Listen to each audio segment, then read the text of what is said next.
বিসমিল্লাহির রহমানির রহিম। Hello everyone, আসসালামু আলাইকুম ইউটিউবের সকল ভাই ও বোন। আশা করছি আপনারা সবাই অনেক ভালো আছেন। আলহামদুলিল্লাহ আমিও ভালো আছি। তাই চলে আসলাম ছোট্ট আরেকটি ভিডিওর মধ্যে। তো আমি রোদের মধ্যে বসে আছি দুপুরবেলা, আর এখান থেকেই ক্যামেরাটা অন করে আপনাদের সাথে কিছু কথা বলছি। আশা করছি আপনাদের কাছে ভালো লাগবে।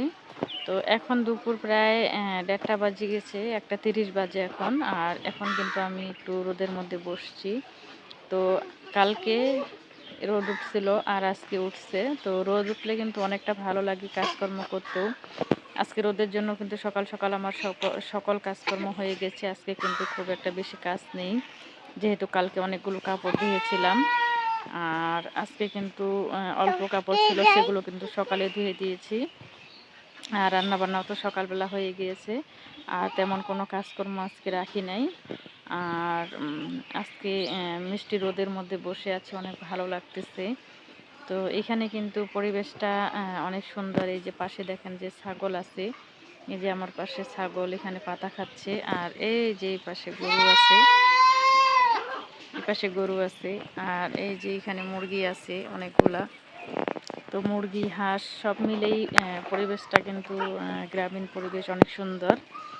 আর আমার কাছে অনেক বেশি ভালো লাগতেছে।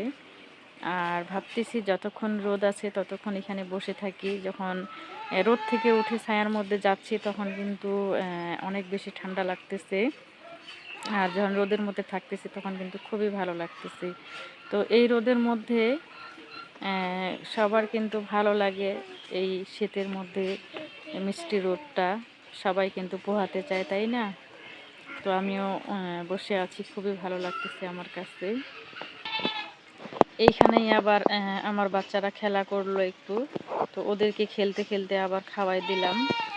তো ওরা কিন্তু খেয়ে দিয়ে ওরাও এখানে আমার সাথেই বসে আছে। আর পাশে একটা ছাগল কিন্তু চিল্লাচ্ছে, অনেক কিন্তু নয়েজ আসতেছে। তো যেহেতু এই নয়েজগুলো কিন্তু প্রাকৃতিক, তো সেই কারণে কিন্তু দেখেছি। আশা করছি আপনাদের কাছে ভালো লাগবে। আর আজকের এই ছোট্ট ভিডিওটি আপনারা যারা আছেন আমার এই চ্যানেলটি সাবস্ক্রাইব করেননি, অবশ্যই চ্যানেলটি সাবস্ক্রাইব করে পাশেই থাকবেন। আর পাশে থাকা বেল বাটন অপশনটি অন করে রাখবেন।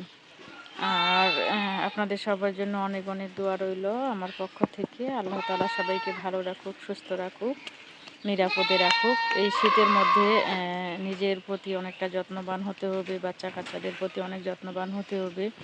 তো অল্পতেই কিন্তু ঠান্ডা লেগে যায়। আমার ছোট্ট মেয়েটারও কিন্তু জ্বর সর্দি অনেকটা ঠান্ডা লেগেছে। তো সবাইকে একটু সতর্কতার সহিত আমাদের চলতে হবে। তো আমাদেরকে সবসময় গরম পানিটা ব্যবহার করার চেষ্টা করতে হবে, তাহলে আমরা অনেকটা সেফ থাকবো এই শীতে। তো আজকের মতো এখানে বিদায় নিচ্ছি। সবাই ভালো থাকবেন, সুস্থ থাকবেন, আর আমার জন্য দোয়া করবেন। আসসালামু আলাইকুম।